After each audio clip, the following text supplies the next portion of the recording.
This channel does not promote any violent, harmful, or illegal activities. All content provided by this channel is meant for an educational purpose only. শেষ হয়েও যেন শেষ হচ্ছে না, vote আর vote. ক্লান্ত রায়গঞ্জবাসী পরপর নির্বাচনের জেরে উন্নয়নমূলক কাজও থমকে রয়েছে। কিন্তু কেন এই পরিস্থিতি তৈরি হচ্ছে? এক বাক্যে তৃণমূল প্রার্থী তথা প্রাক্তন বিধায়ক কৃষ্ণ কল্যাণীর রাজনৈতিক অবস্থানের দিকে আঙুল তুলছেন বাসিন্দাদের একাংশ। আর দলবদলু প্রার্থী তিনি বলছেন ভুল শোধরাতে ফুল বদল। তাকে কি শোধরানোর সুযোগ দেবে রায়গঞ্জ? উনি কেন ওনার ব্যক্তিগত স্বার্থে উনি আবার লোকসভা ভোটে দাঁড়াতে গেলেন আর আমাদের এই রায়গঞ্জের মানুষকে অকাল নির্বাচনে নিয়ে গেলেন? দলবদলু কৃষ্ণ কল্যাণীকে নিয়ে এমনই বিরক্তি রায়গঞ্জের আনাচে কোনাচে। লোকসভা ভোট মিটতে না মিটতেই ফের ভোটের লাইনে দাঁড়াবে রায়গঞ্জ। বারবার নির্বাচনের জন্য কৃষ্ণকেই তারা কাঠগড়ায় তুলেছেন। কৃষ্ণ রাজনৈতিক কেরিয়ার দেখলে এই ক্ষোভ যে অস্বাভাবিক নয়। এই তো 21-এর ভোটে রায়গঞ্জ বিধানসভায় বিজেপির হয়ে জিতে পরে তৃণমূলে যোগ দেন। লোকসভা ভোটে প্রার্থী হওয়ার জন্য বিধায়ক পদে ইস্তফা দেন। আর তৃণমূলের টিকিটে লোকসভার ভোটে দাঁড়িয়ে ধরাশায়ী হন কৃষ্ণ। আবার তৃণমূলের টিকিটে উপনির্বাচনে তিনিই প্রার্থী হয়েছেন। ভোটারদের একটা অংশ তাই সাফ বলে দিচ্ছেন কৃষ্ণর জন্যই অকাল ভোট রায়গঞ্জে। কৃষ্ণ কেন বিজেপি ছাড়লেন? কেনই বা ইস্তফা দিলেন? আবার কেন ভোটে দাঁড়ালেন? মাথামুন্ডু বুঝতে পারছেন না ভোটাররা। রায়গঞ্জের মানুষ আর কত এই অসুবিধাটা ভোগ করবে? আবার এই 1 মাস ধরে আবার চলছে ভোট দিন। সাধারণ মানুষের তো অসুবিধা হচ্ছেই, দেখাই যাচ্ছে ব্যবসা বাণিজ্য খুব খারাপ অবস্থা হয়ে যাচ্ছে, গাড়ি ঘোড়া চলছে না। রায়গঞ্জে ভোটারদের একটা অংশ যে কৃষ্ণ বিমুখ তা স্পষ্ট ভোটারের পরিসংখ্যানে।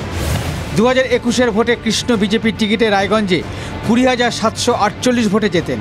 কিন্তু লোকসভা ভোটের নিরিখে তিনি পিছিয়ে পড়েন 46,739 ভোটে। সাংসদ পদ হাতছাড়া হওয়ার পর ফের বিধায়ক হওয়ার দৌড়ে, যা দেখে বিরোধীদের কটাক্ষ যে কলেজ ছেড়ে স্কুলে ফিরে আসা। কৃষ্ণ অবশ্য নিজের মতো করেই যুক্তি সাজিয়েছেন। রায়গঞ্জের মানুষ তাকে প্রত্যাখ্যান করেছেন, আরও একবার প্রত্যাখ্যান করবেন আগামী 10 তারিখ। দল বদলের জন্য উপনির্বাচন করতে হবে, এটা মানুষ মেনে নিতে পারছে না। একটা দল করে আমি যেটা ভুল কাজ করছি সেটা কি আজীবন আমি ক্যারি অন করব?